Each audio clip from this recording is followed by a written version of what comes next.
ចេះនិទានបង្រៀនកូនឲ្យអានតើធ្វើយ៉ាងណាឲ្យក្មេងខ្លាយទៅជាអ្នកអាន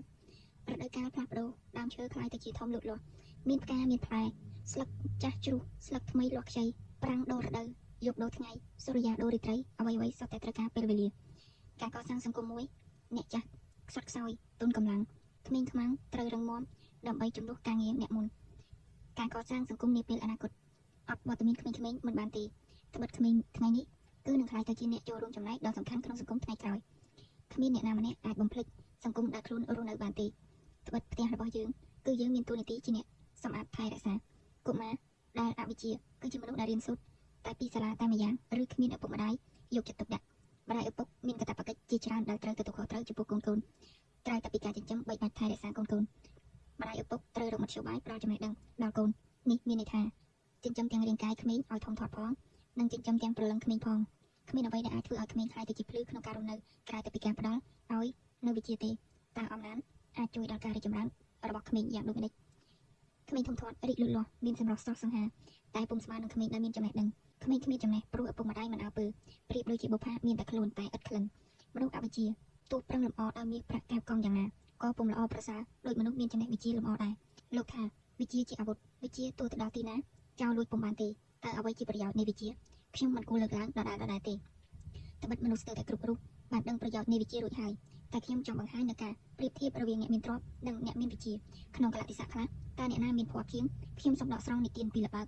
ឡាហ្វុងតែនដែលរៀបរាប់ពីប្រយោជន៍នៃវិជ្ជាកាលពីដើមមានបុរសពីរនាក់នៅស្រុកជុំគ្នាដែលម្នាក់ជាអ្នកមានទ្រព្យពីគេហូរហៀតែគ្មានចំណេះដឹងនិងម្នាក់ទៀតជាអ្នកក្រខ្សត់តែមានចំណេះវិជ្ជាដោយការប្រឹងប្រែងរៀនសូត្រអ្នកទាំងពីរជជែកគ្នាដណ្ដើមយកចាញ់យកឈ្នះរៀងខ្លួនដោយអ្នកមានទ្រព្យនិយាយថាអ្នកមានចំណេះត្រូវតែគោរពកោតក្រែងមនុស្សមានទ្រព្យអ្នកដែលអានសៀវភៅតើនឹងមានការអ្វីបើគ្មានទ្រព្យផងក្រោយមកអ្នកមានចំណេះនៅស្ងៀមមិនតបតនឹងសម្ដីអ្នកមានទ្រព្យទេលុះដល់ស្រុកកើតសង្គ្រាមអ្វីៗត្រូវបំផ្លាញអស់រលីង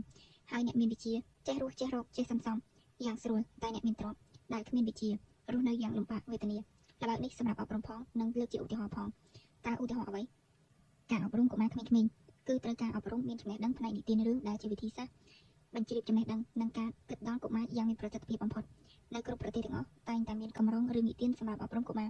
គ្រប់និទានទាំងអស់វាសុទ្ធតែបង្ហាញពីតម្លៃអប់រំដល់កុមារវិធីនិទានរឿងដល់កុមារនេះមានតាំងពីបុរាណមកដូចជាស្នាដៃនិពន្ធគម្ពីរ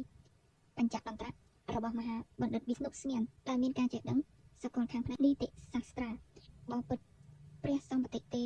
វាវងទូលព្រះបង្គំអាចបង្រៀនពីនីតិសាស្ត្រាទាំងឡាយតាមរីកបំណងបានបង្រៀនដល់បុត្រាស្ដេចនេះជារបៀបបង្រៀនក្មេងឲ្យរៀនសូត្រនិងមានចំណេះដឹងតាមរបៀបក្មេងតើម្ដាយឪពុកគួរចំណាយពេលវេលានិទានរឿងឲ្យកូនៗស្ដាប់ឬទេនិទានល្បីៗក្រៅពីមានប្រភពពីឥណ្ឌាក៏មានផងដែរល្បើកអេស៊ីបរបស់ក្រិកល្បើកឡាហ្វុងតែនរបស់អឺរ៉ុបល្បើកបញ្ចតន្ត្រៈហើយគ្រប់ជាតិសាសន៍សុទ្ធតែមាននិទានរៀងៗខ្លួនដោយខ្លះកាត់តគ្នាផងនិងមានលក្ខណៈសាច់រឿងស្រដៀងគ្នាខ្លះផងមធ្យោបាយអប់រំនេះក៏ពេញនិយមសម្រាប់អ្នកសាសនាលើកជាឧបមាសម្រាប់ពន្យល់ធម៌ដល់បរិស័ទខ្លួនផងដែរចង់ត្រង់ការខ្ចីនិទាននៃលទ្ធិណាមួយមកពន្យល់ធម៌ឲ្យបរិស័ទនៃលទ្ធិខ្លួនងាយយល់ធម៌តាមរយៈនិទានក៏មានទំនាស់នឹងគ្នាបន្តិចដែរជាពិសេសកើតមានការចាប់ប្រកាន់គ្នាថាលួចឧទាហរណ៍និទានដំរីដែលសាសនាខ្លះកំឡាយមករបៀបដោយឡែកពីគ្នានិទានដំរីនេះភាគច្រើននិទានឲ្យបរិស័ទចេះសម្គាល់សច្ចៈតាមរយៈបទពិសោធន៍ម្ដាយឪពុកគួរចំណាយពេលវេលារៀនសូត្រពីនិទានអប់រំឬរៀនពីវិធីនិទានរឿងដើម្បីបង្ហាញដល់កូនខ្លួនក្រៅពីនេះគឺបង្រៀនកូនឲ្យមានទម្លាប់អានសៀវភៅជាពិសេសសៀវភៅក្មេងៗដែលបង្កប់នៅក្រមសារអប់រំនេះជាគំនិត